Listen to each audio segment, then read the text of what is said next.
Hi guys, Simon here, and gym tool today I want to talk to you about is studio cycling, sometimes called spin, revs, RPM, lots of different names for it, but essentially studio cycling. So we're in the brand new studio here in South Lakes Leisure Centre, and we have these brand new bikes to use, which we will do hopefully once lockdown finishes. So these particular bikes are like fitness bikes. Now the concept of studio cycling is it's essentially bringing outdoor cycling indoors, whereas bikes you have in the gym, the recumbent bikes and upright bikes, don't truly reflect cycling. These bikes replicate outdoor cycling more in an indoor based environment. Alright, they're very user friendly. You have to be fit to do studio cycling, don't have to be fit to do it, you can go your own pace. So studio cycling will get you fit. So never try to compete with somebody beside you. There's over 40 bikes here. Never try to compete with somebody beside you. You always go your own pace and build it up as you go. So very user friendly. So in terms of these bikes here, you have various adjustments you can have on these bikes. So your seats will move up and down here as required on there. The seats will also move backwards and forwards here. And it's the same with the handlebars. The handlebars will move backwards and forwards here as required, and it also move up and down here. Alright, so before you get on your bike then you want to get it set up for yourself. So in terms of your seat height, roughly level with your hip is where you want to have it. So for me, just slightly higher here. Alright, and then in terms of how far the seat is forward or back, depends on what's comfortable for you. You might find it more comfortable with your seat forward, handlebars back, or vice versa.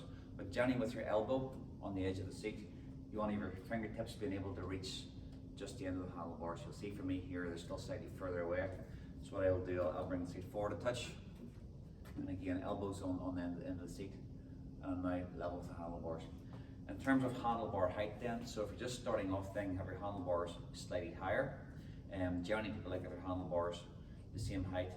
For those of you that actually are cyclists, you make your handlebars slightly lower, okay? So once you get on the bike then, you have everything tightened up here at the start. So then we get on the bike. So over the seat first of all then, you pop your feet in now. You do have toe clips down here at the bottom, and they will just loosen by pulling them away.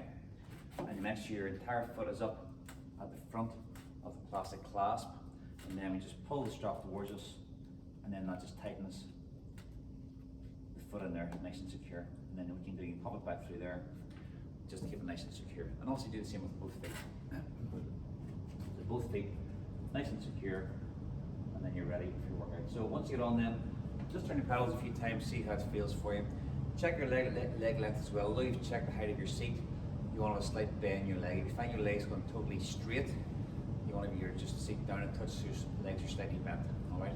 Now these particular pedals as well, if you've cycling shoes and cleats, you can strap those onto it, they'll clip in for you. Alright, so if you are a cyclist then those will clip in for you as well. So different hand positions you have as well. You can see the handlebars, various shapes on here. So number 2 position here, closer to you, and then bringing the hands further away, slightly more intense. Again, if you're in a studio cycling class, you'll be doing some things in the seat. So that might involve sitting back, leaning forward, doing high sprints, high resistance for hills, and then you may be standing up as well, doing some sort of standing or jogging movement. Now the screens, you will see on here as well, and you'll be taken through the screens when you come into the class. On the simplest level then, you just quick start your screens, and then you can set a level for yourself that's comfortable for you. So just down here, you have your resistance. Most spin bikes resistance will be here, or down towards the bottom. On spin bikes as well, you may have the wheel at the back, or the wheel at the front. There's no brake as such really in these spin bikes, so when you want to slow down, you just slow down yourself. So you can decrease your resistance here by moving the lever down. See my leg speed slowed down. It's more like cycling up a hill. Like on the lower levels then, it's a bit easier for me. But judge it accordingly, okay? Never try to compete against the person beside you. Just judge it how you feel it yourself. Now, in this particular studio here, we have a screen making use for it as well. Alright, so when you come into that class then, there's various things instructors will ask you to do. But that's the basics in terms of getting the bike set up, and that's how we start. So when you get on, always try to arrive to the class early. Get the legs turning for a few minutes here at the start.